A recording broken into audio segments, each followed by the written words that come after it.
Thank you for joining me, Jayne, for this podcast. And you're here because you wrote this fabulous book, which I read in a week on holiday. And I'm very, very proud to be quoted in it here and there. And we had conversations about that book, going back 2 years, 2.5 years? 2.5 years we started talking, and you were helpful in the beginning at getting me oriented and giving me some contacts on the farms and things, so that was great. And there's been a few drafts have kind of come and gone before we got to this kind of final version, which I'm sure we'll get to why a bit later on. But initially, just why did you write this book? I wrote it because around about the middle of 2019, I started to notice this incredible uptick in the plant-based noise. The arguments were coming fast and furious. They were in the paper every day. It was just becoming almost overwhelming, the cry for us all to go plant-based in the sense of vegan. Right. Were you ever on the fence on that one, or were you sort of I've always been an omnivore, right. and I never had any particular views on veganism or vegetarianism or omnivore or anything. It was just how I ate, and I would be more oriented towards vegetables, if I'm fair. Growing up, that's what I preferred, but I always ate some meat and fish. So I noticed this uptick, and I was slightly worried about that. And I also noticed that the facts which were being quoted in support of that argument were not correct, and they didn't jive with facts as I understood them. This is super interesting, because I would have thought that somebody who was really prompted to write this book would have perhaps been an ex-vegan or ex-vegetarian who had this sort of moment, but it's purely just from the sort of false information just got under your skin. It got under my skin. As a journalist, as a writer, it just exactly kind of ticks some boxes. Yeah, and then what really was the kind of tipping point for me was when the movie Game Changers came out. So I was already doing research. I didn't know what I was going to do. Oh my God, yeah. And then this movie came out, and literally every young person I met said, I'm going to go vegan. Because of Game Changers. Yeah. And I thought, this is dangerous, so somebody has to write a book about this to counter all this misinformation. And that's what really got me started. I went to my agent, I said, what do you think? He said, I don't know if the world is ready for this book. But when I finished my proposal, he said, yeah, I think we can do this.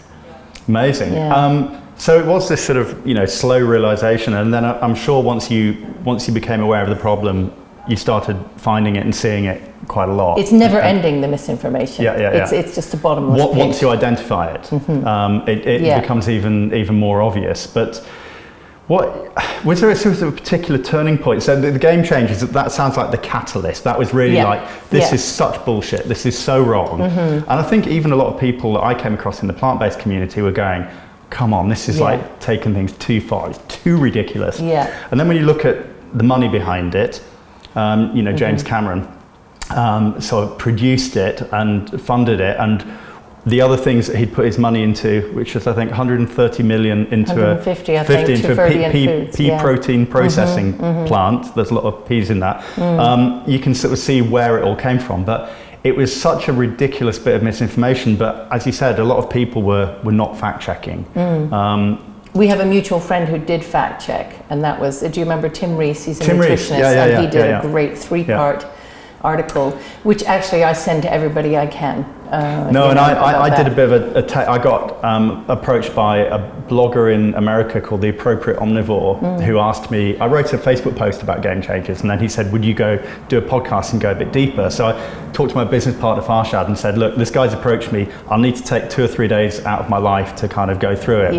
And literally went through the film every minute by every minute sort of, and I fact checked the whole thing, and it was just a big pile of bullshit.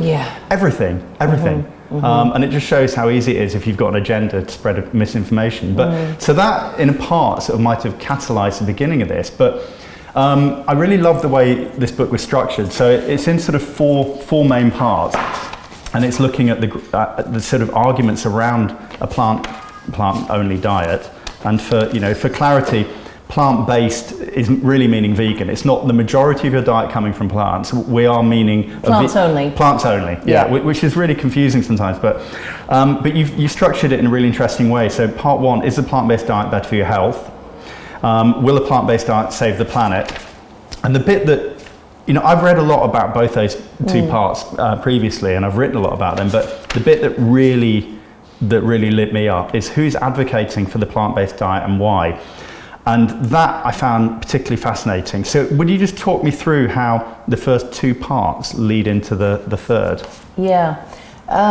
Well, first of all, I felt it was important to have all three in there. Yeah.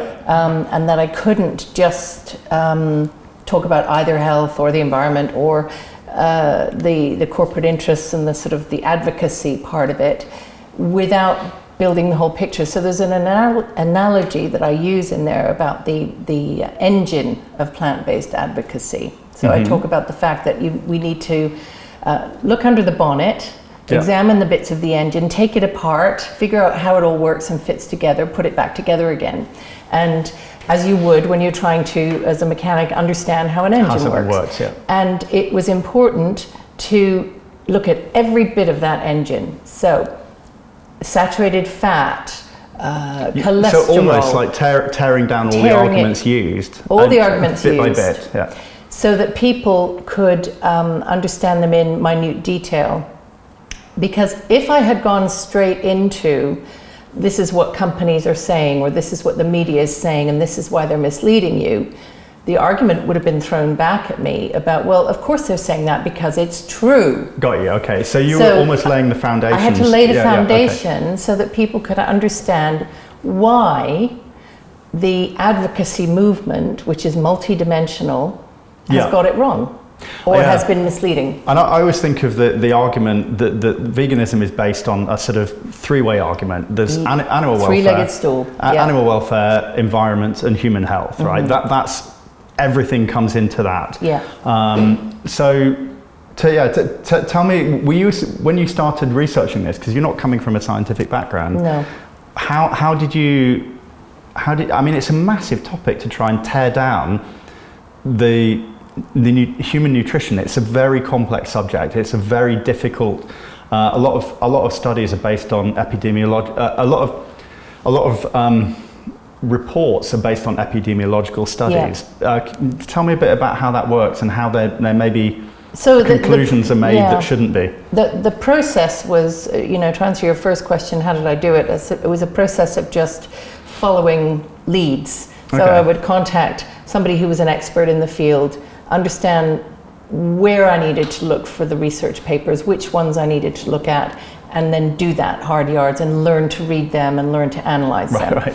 And now I'm not claiming that I have the statistical analysis ability of a top-rate statistician, but once you learn how to read a study, you can understand why they are weaker than they are given credit for. So epidemiology, I don't know if you want to talk about that in a little bit more detail about why these studies are weak. Well, just from what I understand, a lot of them are based on self-reported food diaries. Yeah, that's one big flaw. Over sometimes many years, and it will say things like, in the last 3 years, how many times a month did you eat tuna? And people are filling it in.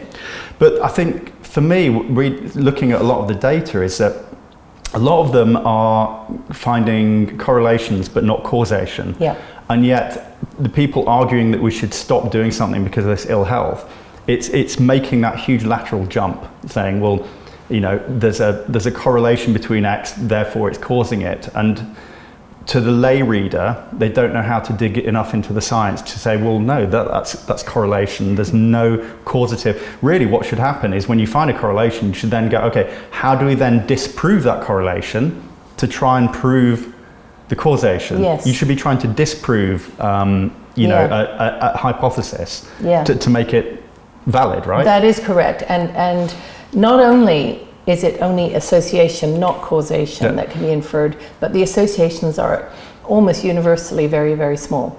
So, this is what very learned epidemiologists will say about nutrition research, is that most of the associations are in the region of, say, I'm going to say hazard ratios of 1.1 to 1.2. Now, what that means for lay people is that means your risk of dying, say, or getting cancer is 1.1 times what it is if you eat meat versus if you don't or not. Very, very small. But even that isn't saying that meat causes it. It isn't. It's just found this association. It's an association, it's tiny, tiny, tiny. And there are epidemiologists, there is a rule of thumb, which is that an association of less than 5 cannot reliably be deemed. It's seen as like junk data or It's certainly seen by me as junk data, and many of the scientists who I interviewed. Of course, the epidemiologists doing the work rely on that. It's a constant stream. It's an industry. It is being fed by funding from universities, from corporations, and so they rely on it. So it isn't junk to them, it's their livelihoods, and that's why there's so much of it. So okay, so you've got this kind of 1.2. Let's talk about cancer, because it's what the amount of times vegans have got onto our channels and said, enjoy your cancer, murdering bastards or whatever it is. It's like, well, the whole kind of meat causes cancer thing is such a I've dug into it a bit, and as you said, there's a small association, but how are those figures misrepresented then? Because I've seen it reported that there's a 20% chance of getting it's been reported, so you've got this kind of 1.1, 1.2, but which is relative risk, but it's being described not as relative risk, as absolute risk, right? Yes. People don't differentiate because they don't understand, or they're deliberately, it depends who. I think that there's been a custom in epidemiology, nutritional epidemiology, for reporting relative risk, because it's the only risk that sounds in any way important, right? So if your absolute risk of increasing your chance of disease is maybe say 0.1%, that doesn't sound very good, and nobody's going to respond to that study and write a newspaper article about it. If you can say, no, it's 30% because it's a relative risk increase, then you get the media attention. God, that's and really the media well reports on that, because I think there are two. Eat bacon butter is 30% more chance of getting cancer. And it's like, where's the asterisk? It's minuscule, even if it is causal, and it's not. And it's not causal. It's not causal. Okay. So newspapers, journalists don't have much time, and they're not specialists. So somebody might be asked to write a story about this press release for a study. They're not going to look at the study. They're just going to take it as given. Or read the abstract at best. Read the abstract, and the abstract's sometimes wrong. And then the newspaper article adds another layer of wrongness, as it were. And off camera we were talking about this, about how a lot of journalists are so unfortunately undervalued, underpaid, that they tend to write, publish a press release, rather than actually rewriting it and being investigator, which is kind of what you've done. But so that, the first part of this book, section 1, is really laying out, just tearing down the health aspects of veganism versus omnivorism. Say that again. And really sort of pulling that apart. And that's sort of quite easy to do once you understand how to look at the studies, and there's a lot of logic in there as to how you've done it. It was very well done. What about the second part? Because surely that's an even bigger... The environmental side of things. And to me, the nutrition is a bit more black and white. You can go, look, the study was crap, and it didn't show this, and it didn't show causation. But within the environmental thing, there's a massive grey area. There's a lot of nuance, and there's a lot of... Absolutely. And I think what frustrates me so much is the black and whiteness of people who've made a decision about something. They go, all animals equal bad, all plants equal good. And in actual fact, the biggest destruction I've ever seen is from monocrops. And yes, factory farming is also bad, but somewhere in the middle is an omnivorous food system, plants and animals. How that has to have been a harder... It was extremely difficult, because even the people working in the field will admit that the numbers are fluid. There's a lot of uncertainty around them. And in fact, right now, there's a move to change the measure of methane. Okay. Right, the big methane issue. Cows, really the argument that's usually used is they generate methane. Methane is a very powerful, if short-lived gas, and we need to get rid of it. The nuances around that, of course, are numerous, one of which is cows aren't even the biggest source of methane, so they represent maybe 15%, 14-15% of all the methane in the world. Wetlands are a bigger source. Rice. And rice. Yeah. Rice is not bigger, but it's up there. 2.5% of all it's a lot. global methane. Yeah. But for instance, the irony of recommending rewilding and increasing the wetland area while getting rid of the cows is kind of ironic, because that will leave us in a worse situation. So that's one misconception. But the other misconception is around the metric used to measure methane. Okay. So the metric, and I don't want to get too geeky here. There's an equivalence, right? There's some sort of equivalence figure for all greenhouse gases are sort of measured against carbon dioxide and then multiplied up. Yeah. And that is how you get the climate warming effect calculated, and that's why people are up in arms about livestock. Right. But that metric is called GWP 100. Okay. And it is now proposed by some experts at Oxford University who have served on the climate change, the IPCC's various assessments. Okay, so they're in the fold. It is being recommended that we need to swap to using GWP star.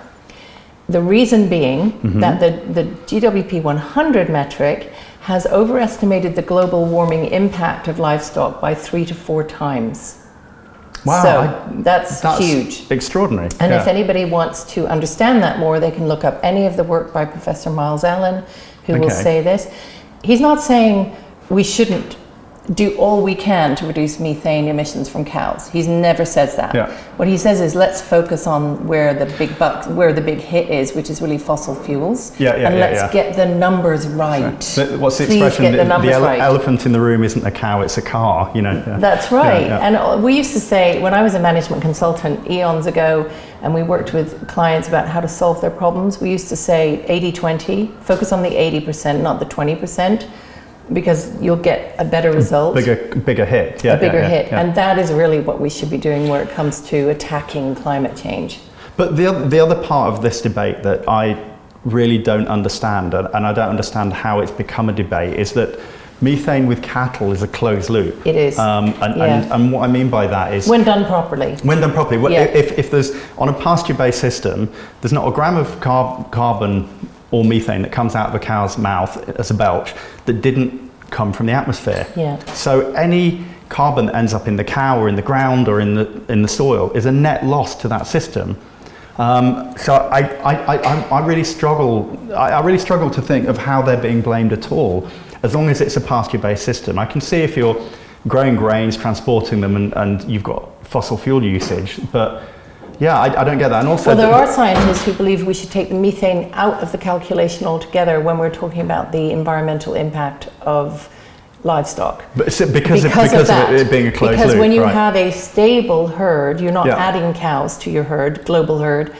Then that circle, it never increases warming at all. And we've got fewer cows since the 70s, right? We have. Globally, which is.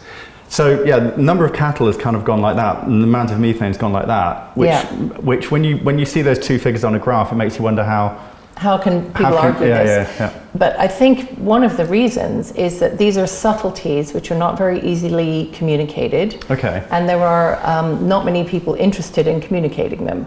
So that's why we have the blaming the cows being so prevalent. But also, do you think it's the fact that there are subtleties in the way cows are kept? I mean, even within the farmers that we have within regenerative agriculture, there are different methods, and there would be different carbon readings, and there would be different levels of sequestration. It's quite hard to kind of put a figure on saying a cow is responsible for X sequestration or X emissions, because it's very difficult. And also, most of the measures historically have been done at low level with these masks and these measures, right? And what they don't take into account is the wider ecosystem and the increase in biodiversity, which is all carbon-based life. But also that circle, that loop. So they're not talking about the sequestration, they're just talking about the gross emissions of methane from the cow's mouth, as it were.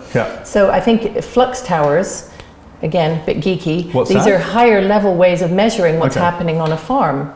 And they take into account not just what's being breathed out by the cow, but what the cow is taking in and sequestering. So flux towers are being used across America and probably here too. I haven't heard that, so I'm going to have to look that up. FLUX. Flux tower. A more accurate way of measuring the full ecosystem impact of cows' methane. Balancing emissions and sequestration together. But it's it has been proven, numerous times now that system can actually be a negative system, right? It can be carbon negative. Yeah. You can be sequestering more than it's emitting. So, what were the other, when you were looking into kind of part 2 and the sort of environmental? When you were looking to, as to questions to answer, were you kind of Googling vegan arguments for the environment and then trying to sort of debunk them, or how did you go about finding what to talk about? I definitely did some of that. And you don't have to look very far. They're all over the place. No, it finds you. But the other big one that I came across repeatedly was the whole land use argument. Right. So there is an assumption with vegan modeling, for instance, any model that says, we could reduce land use by 75% if we swap all the cows over to, or some of them to rewilding, all of the, and the rest we turn over to growing crops, those plant proteins. So there are a couple of flaws in that argument. One is that 2/3 of the world's agricultural land cannot be used for growing crops. So I don't know how that swap's going to work. I don't think it's going to go so well. And in fact, in the context of one study done in Scotland, for instance, they calculated that actually if you were trying to grow the same amount and quality of protein, and quality here is important, absolutely, with all the amino acids, etc. And the bioavailability. If you're trying to get all of that from plants by swapping out all of the animal proteins, you would not save any land use at all. This was a Scottish study. It will be replicated in different ways around the world. So it's just a fantasy land to think you can just do a straight swap and all that land is have free. All this lovely kind of rewilded land and still feed ourselves. And also the rewilding concept, while I'm totally in sympathy with that within the context of regenerative agriculture and trying to have agriculture be more in harmony with nature, I think that's a fantastic way to do it. I saw an article the other day about how wonderful it is, and it was by a vegan advocate, how wonderful it is that we've introduced some bison back to our land and they're wandering in amongst the trees in parts of the UK. I saw that, follow that logic and you get lots of bison on the land again. What do you have? You have a lot of ruminants belching methane. Well, and an unbalanced ecosystem. Where are the wolves that are going to keep the bison numbers in check? That's where we step in. That's our role. It's bizarre. The logic is out the window. The land use thing is the other thing that the figure that gets thrown around quite a lot is that 70% of the land only produces 18% of the calories. That drives me crazy. But it drives me crazy because we're chronically overfed and undernourished, and protein is the least caloric of the 3 macros that we need. Anyway, but when you start looking at it, animal foods in the UK provides 60% of the protein that we eat from 60% of the land. Some of that is industrial farming, admittedly, but I'd like to see, the part of the argument I'd like to see is when that rewilded land, to me, the ultimate aim of regenerative agriculture is when your food system is indistinguishable from nature, right? And so I don't really see it. I think we should be looking towards rewilded land that is also providing food for us. Yes. Because it's all very well saying, well, let's rewild everything and then we accept we need grazing ruminants to manage it. Well, how are you going to, what's the next level, what's the next trophic level to provide balance in that? And that's where we come in.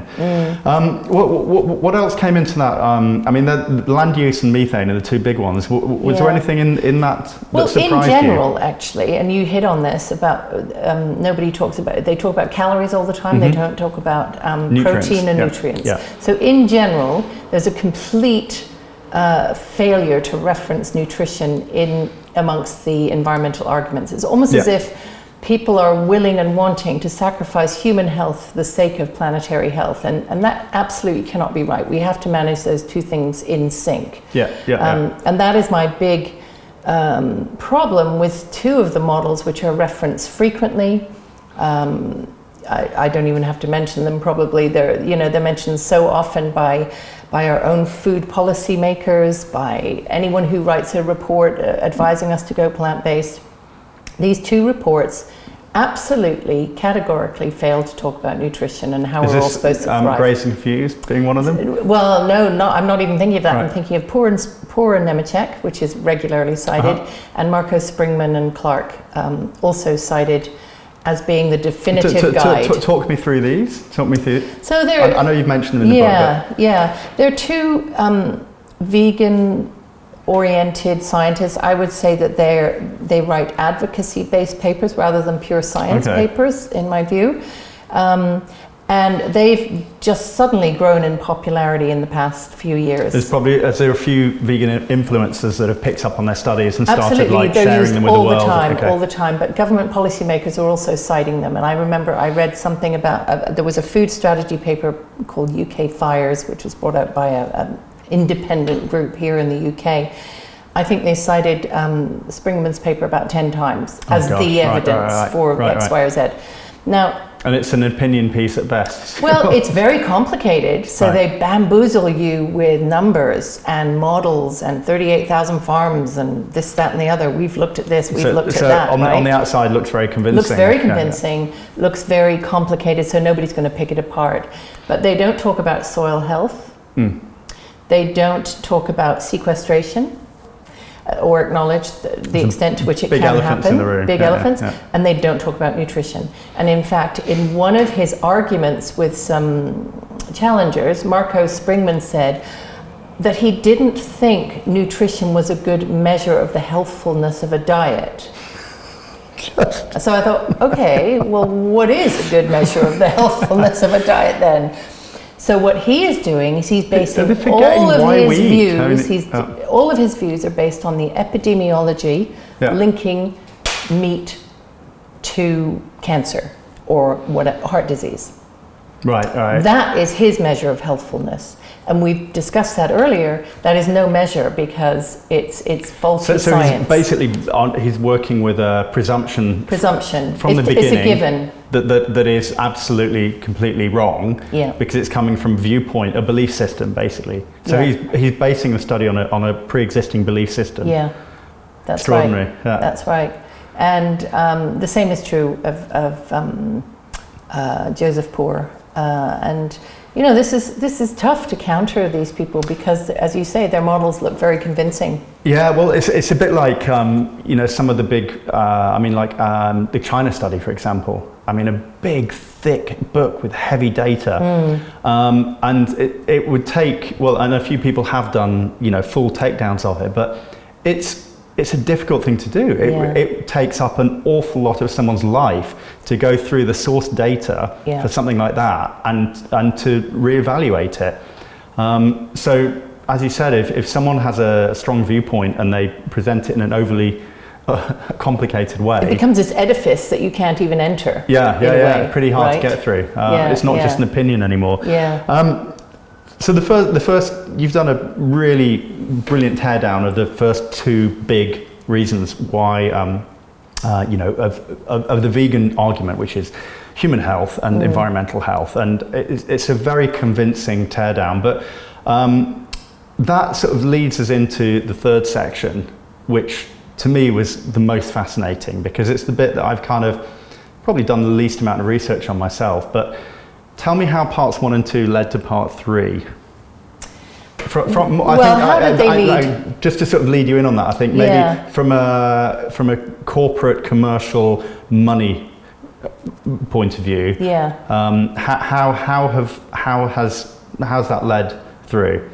Well, I think that once I became fully aware, fully appraised of the level of misinformation around those parts 1 and 2, the health, I then had to start asking the question, okay, if that's true, why is it that just about every company from Impossible Foods through to Unilever through to Tesco's is saying that we must eat more plants and we must eat only plants in some cases?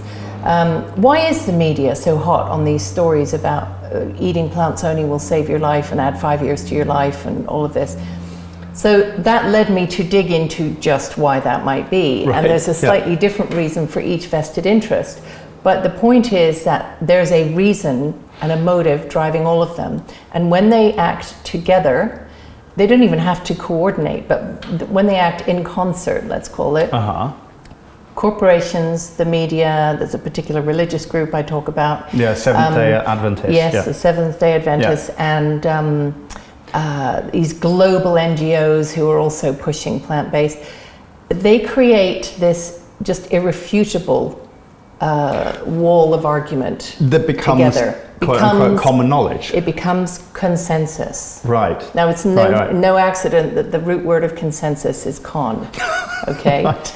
So when people say, well, you can't possibly say that, the title, that goes against the consensus. Okay, well, consensuses are not always innocently arrived at. It means a mass opinion, right? It does. It doesn't mean fact. That nobody dares to challenge. Right. And some don't bother to challenge, and some don't dare. But you're not suggesting that above all of this is some kind of Illuminati, plant-based Illuminati. It's just that for various reasons, there's a lot of corporations, NGOs who are all saying the same thing. Yeah. It's not that there's some big controlling vegan overlord. No, who's not that I've met anyway, or identified. Yeah. It's you, Mick the vegan, or Earthling Edge. We know. No, who's like controlling all of this from a high.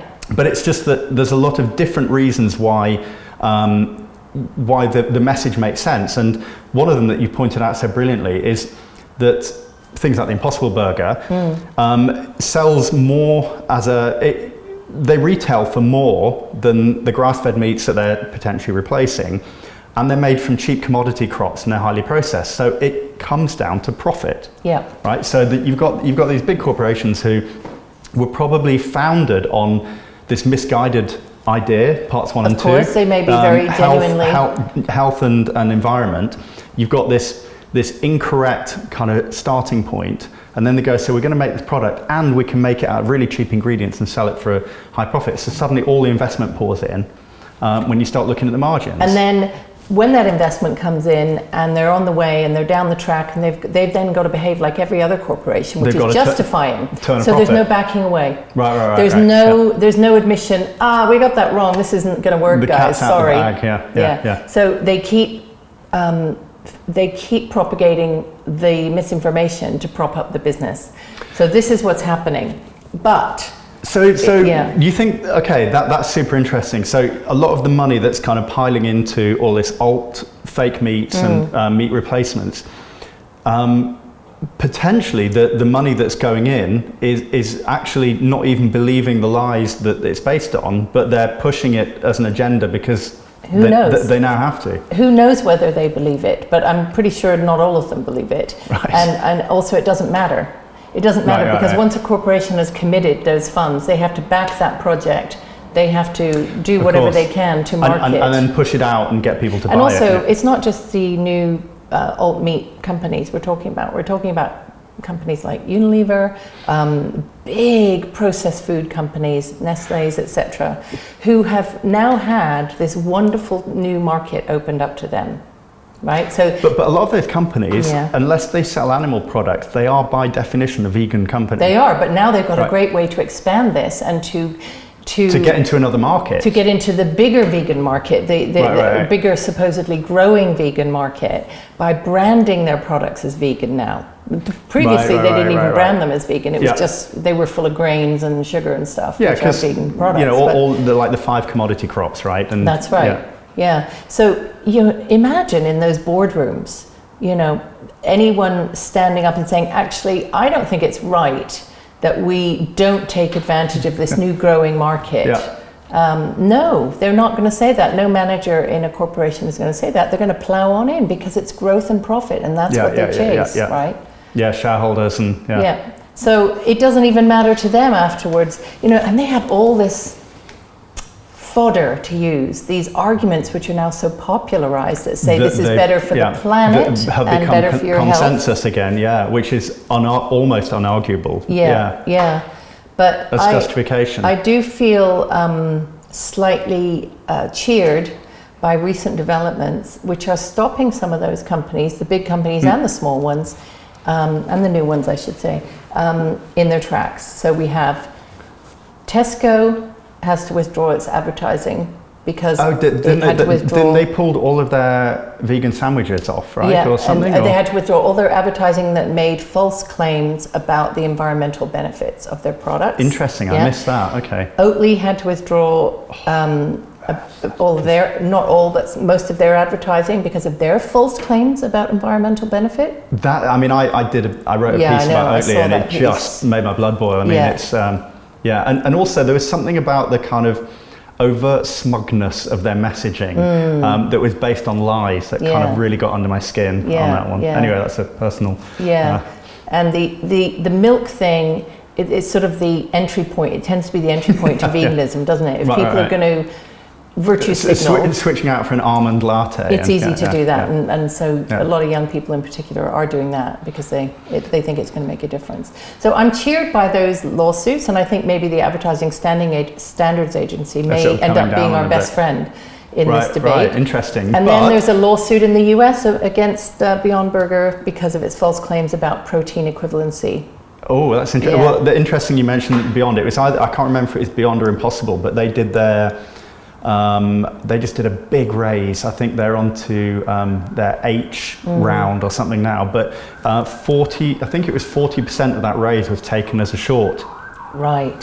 So people, it was taken as a short position because their share prices are plummeting. So that means that almost half of the people invested were banking on it failing. Yeah, it's quite cynical, isn't it? Yeah. Which maybe shows that they don't believe in it altogether. So I think the large part of that replacement, it was never going to take over the world if it was only vegans eating those products, because veganism is still in the UK, I think 2%-ish, allowed 2%, but 2%. But what they had to do is convince omnivores to do the replacements, to do the meat-free Mondays, and it just, I think that's where this experiment needs to play out. Is going to fail, because if you're saying to people, well, if people are saying, well, I'm eating meat 6 days a week, but I'm going to do 1 day a week for my health and the environment, how do the other 6 days sit next to that? And then suddenly a bit of logic just takes down the whole argument. It's like, unless you're full-blown vegan,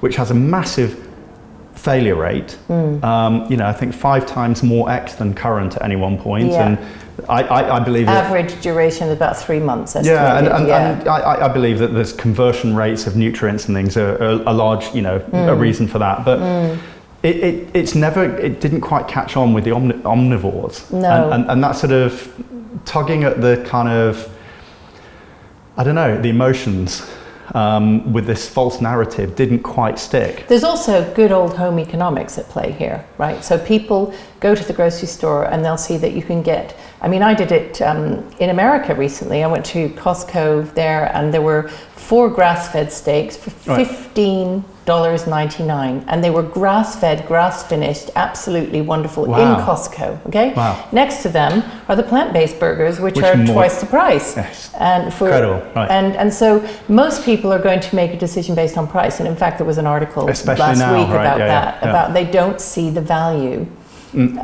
in these fake processed foods, and they, when money's tight, they're going to go for something they can rely on. Well, thank goodness, and there's more nutrition in there as well.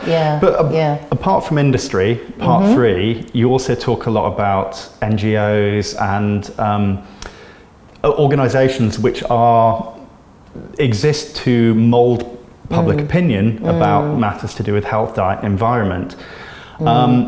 I know that there was sort of various bits which didn't make the final cut for legal reasons. And people should read between the lines in that chapter. Yes, is what I would encourage them to do. There's a lot of kind of bits where you've alluded to certain things, but I was particularly shocked about the fact that I didn't realise quite how malleable some of these big NGOs are, because they still rely on funding. I don't want to push you into anything that's going to cause trouble. Well, there's one which is right out there, and it's all in plain sight, which is the links between the EAT Foundation, the Eat Lancet Foundation, which pushes a very near vegan diet. They don't say it's you're vegan. Allowed to eat a matchbox of beef that much every day, month. And also they say that's optional. So they would like it to be vegan. So there's that organization which is supported and buffeted by a group called Fresh, which is corporations. Massive. I've seen the map of it, and it's all the like 7 or 11 major companies and all their offshoots, and Yeah. Things like big ag suppliers of fertilizer. And it constitutes something like 80% of calories in America from that group, right? That's a good stat. I didn't know that. It's something crazy like that, which is, And so there's funding flowing, and then there's benefit flowing the other way. So you can see how this is very, very appealing to these companies. And actually, the meat companies, compared to that amount of power in that group, the meat industry is tiny in comparison, especially in terms of its influence right now. Yeah, so it's really on the back foot. This idea of big meat is kind of, I mean, there is big meat. Of course, does exist. There's Cargills and there's the big processors and things, but it's not quite as big as big not meat. No, that's a good one. I'll steal that from you if that's okay. It's not as big as big not meat. Yeah. And so I was quite shocked, and you go into a sort of fair bit of detail about how these NGOs are manipulated and actually prevented from telling the truth, and that studies have been done and put out there, and they're about to be published saying things that could go against the grain, quite literally, and the grain and the seed oils and the things that are otherwise kind of damaging to our health.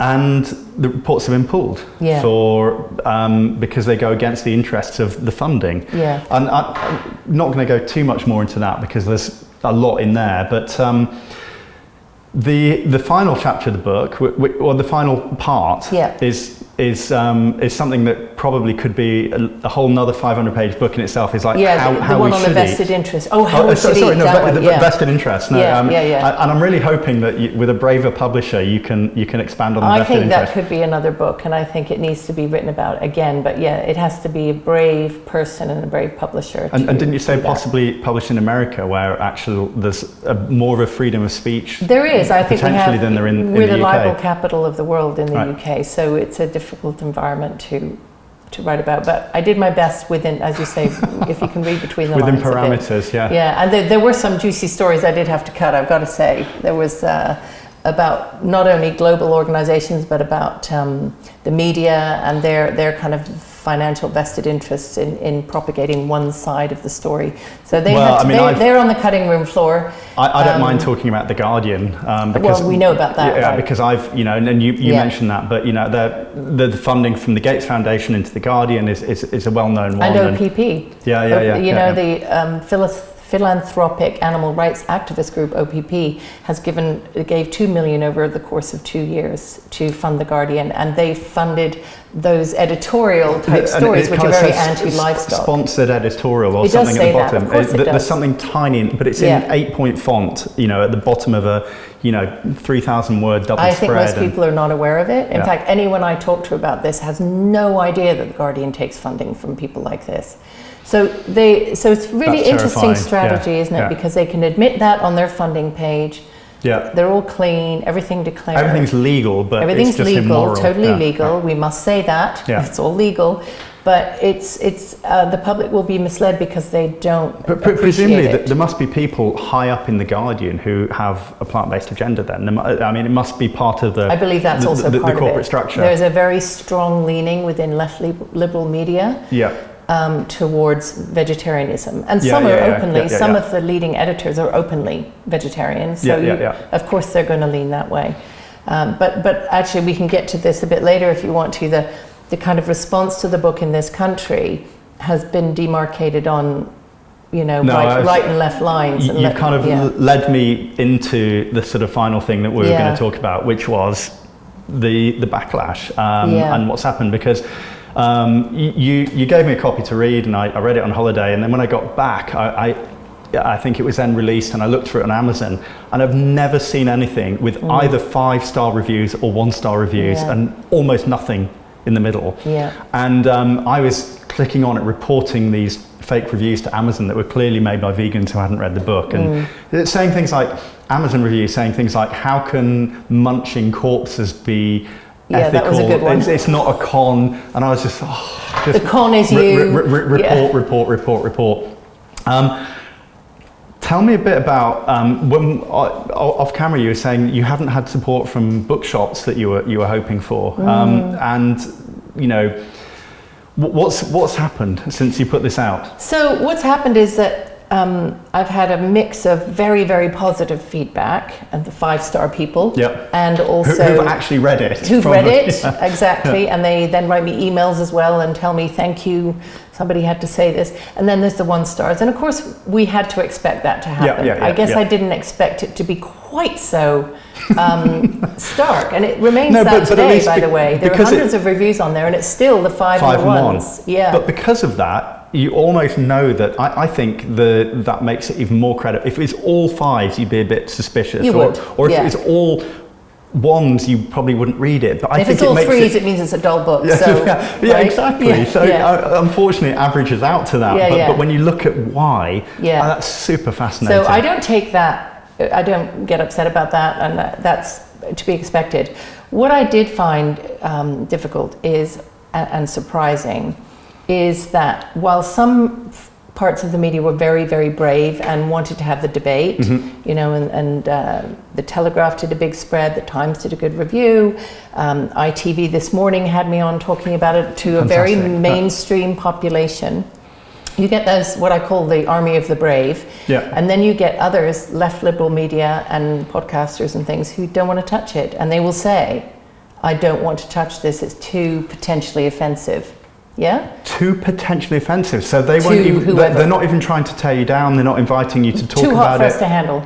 Wow. Right? So there's I didn't expect you to say that. This is also our suspicion of what's happening in real world bookstores is that it's too terrifying for them to put the book in their window display or on the table in case they get attacked by vegan activists. And also there may be a left-leaning element in some bookstore staff, and they're thinking, I'm not having that on my table.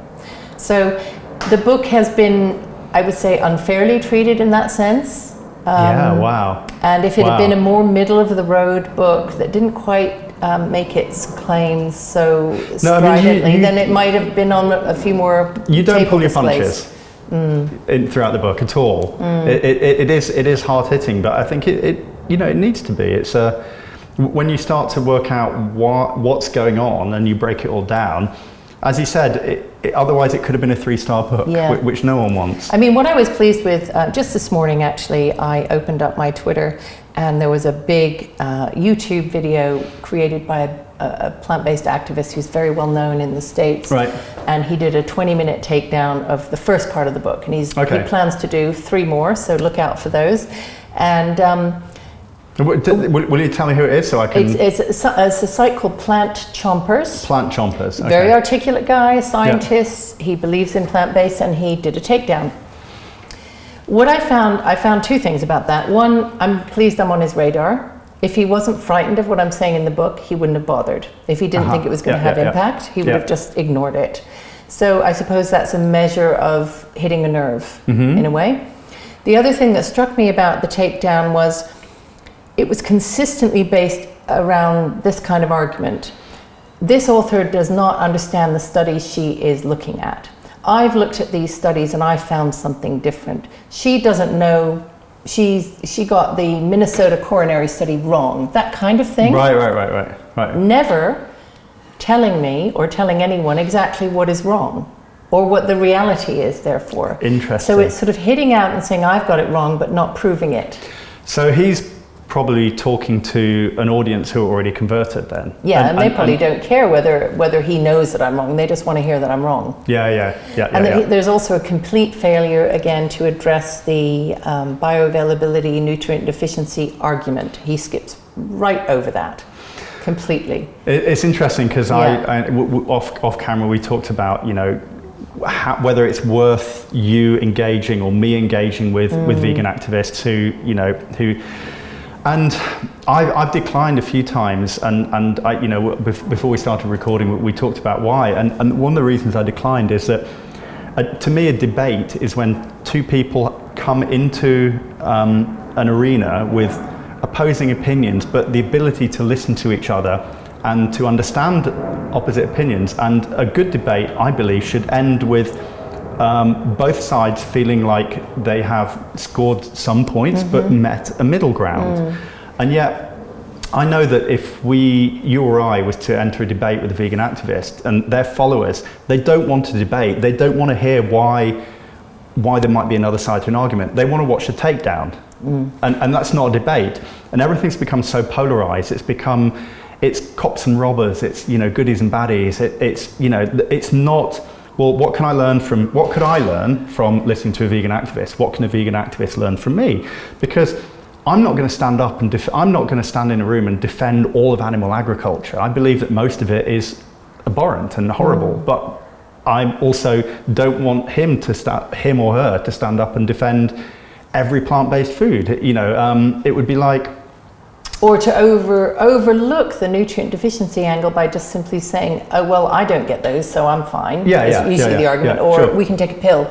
Let's all take pills.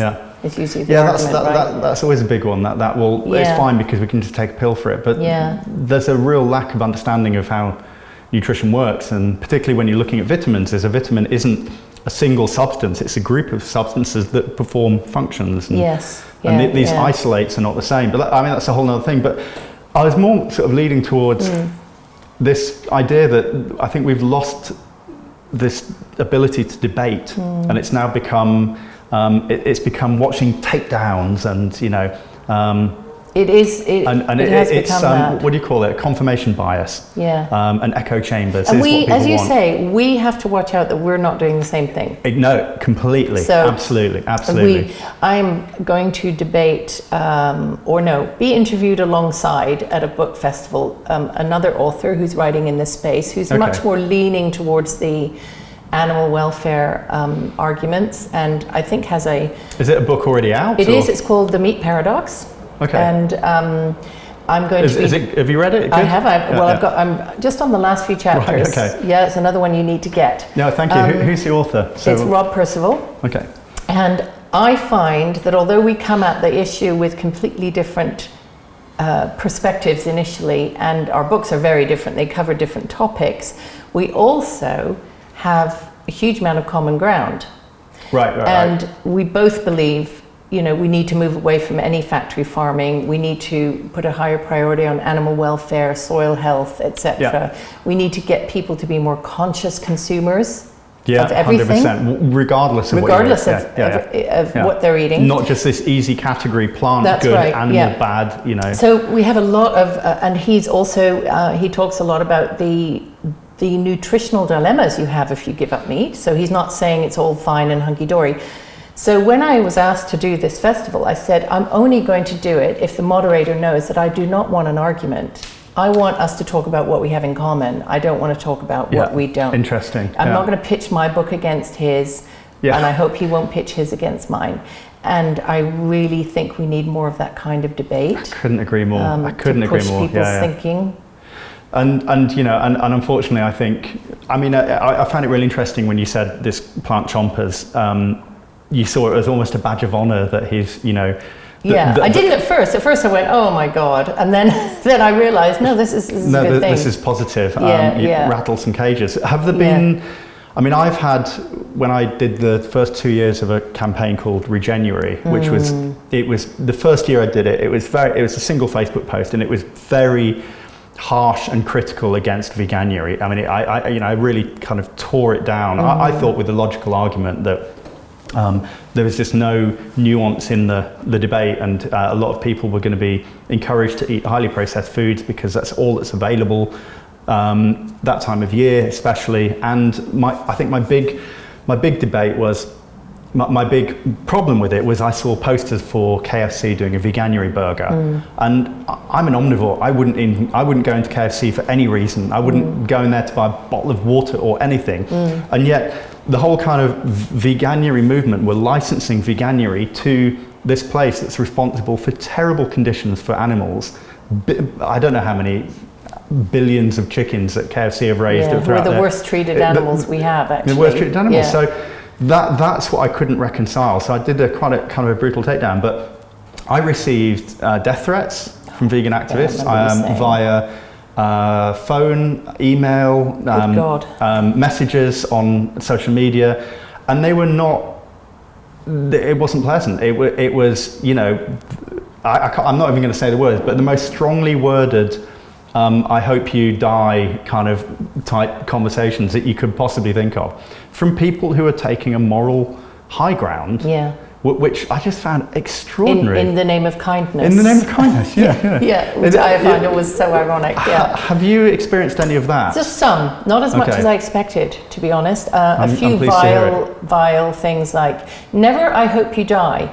Right, okay. I hope you get cancer, I hope I hope your book sells about 4 copies because that'll provide enough toilet paper for people, and that kind of thing. Or the fault. What is interesting though is I think there are different standards for these people making these claims and accusations, and for the rest of us. So I had to go through a year of legal vetting to make sure I said nothing false, inflammatory, or in any way libelous. That's right, because I saw a version of this quite a long time ago. Yeah. So we were very careful, lawyers going over it, and we were very, very careful. And it's 500 odd pages, right? So there's a lot in there. Yeah.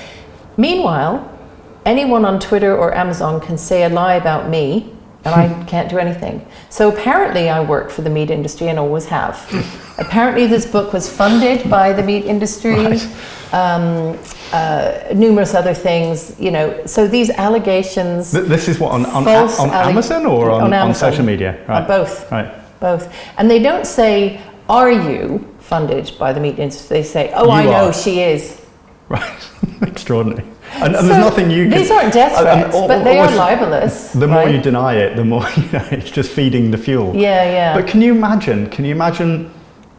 I mean, you've almost done it in the most brilliant way, but can you imagine seeing a plant-based book and writing to the author, "I hope you die"? No. I mean, no. I don't understand how the mind shift works. That when someone and I think that's sort of the big problem, is that there's a lot of, and this really kind of goes into everything in the book, is that you have to subscribe to a belief system.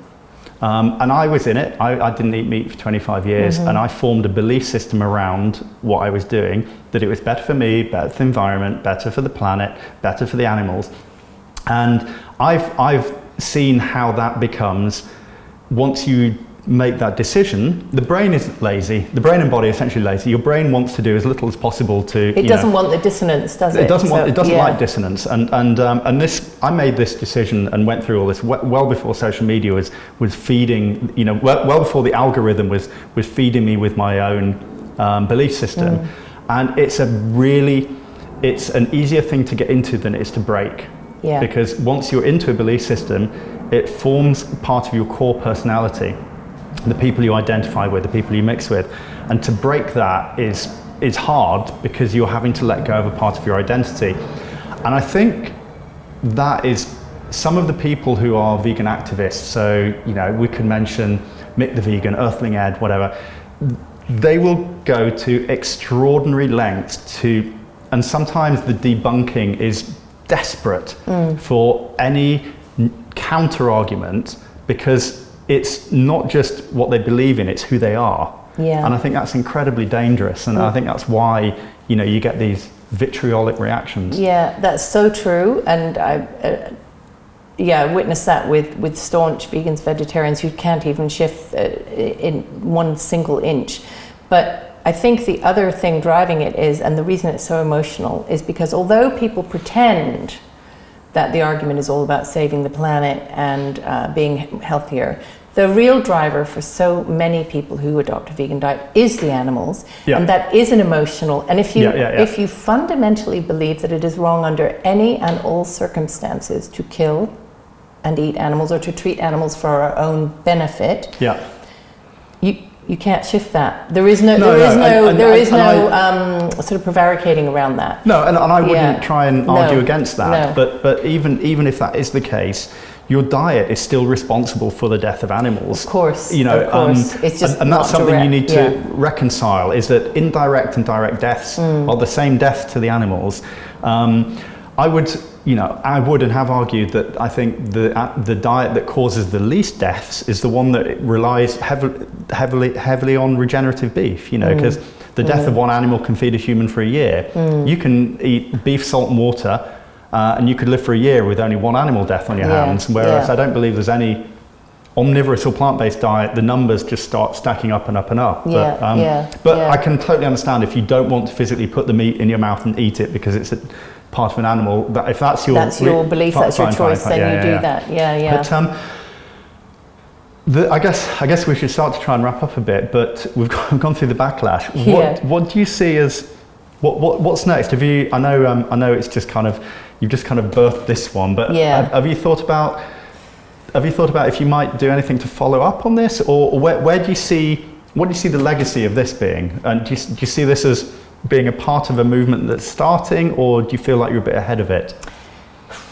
No, I think I'm right in the middle of it. Okay. And I sensed from the positive reactions that I got, that there are people who have been having the same thoughts, maybe even started to write their own book along these lines and thought, oh goodness, thank goodness somebody's talking about this.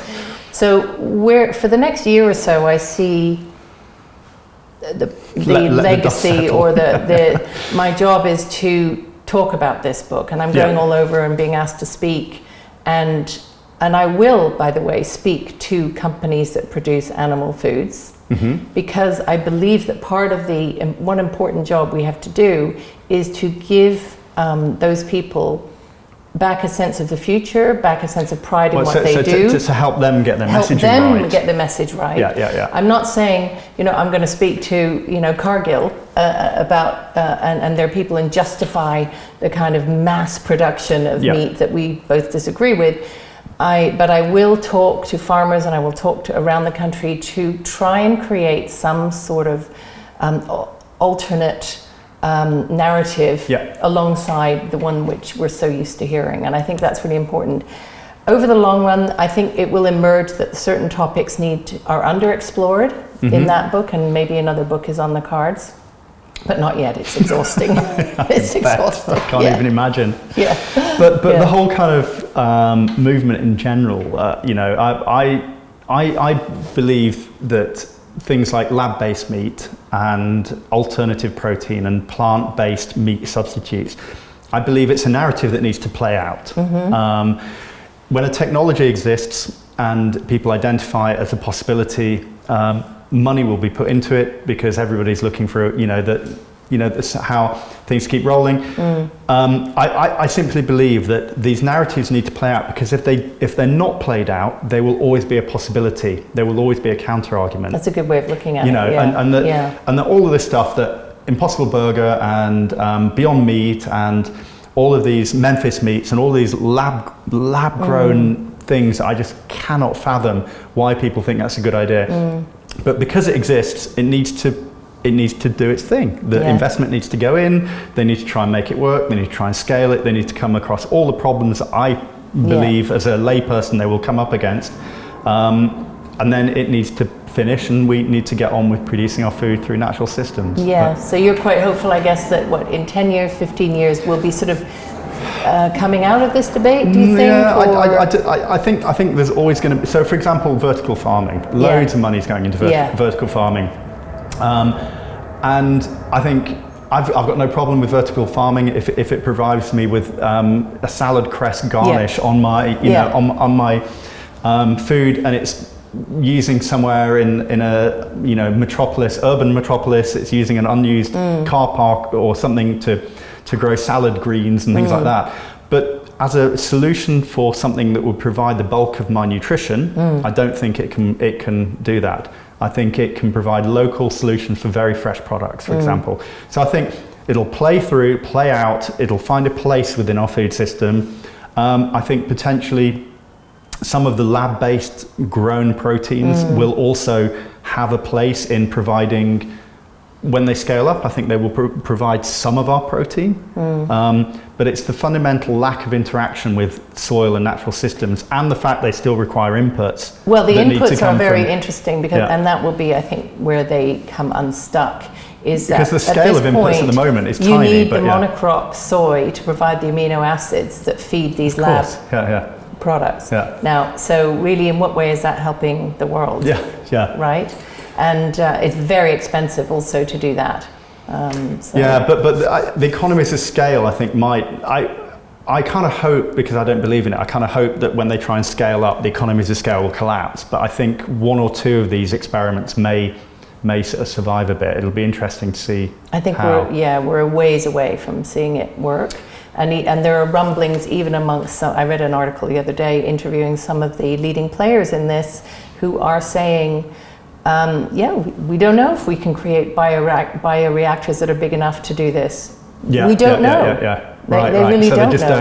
don't. No, and that book, a book I read recently called Moore's Law, which was looking at investment into all of these businesses.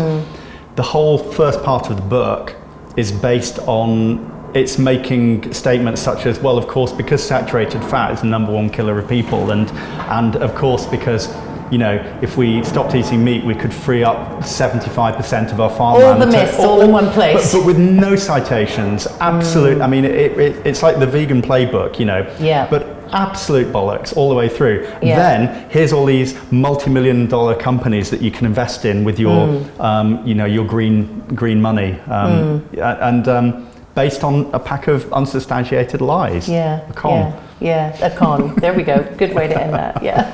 Thank you.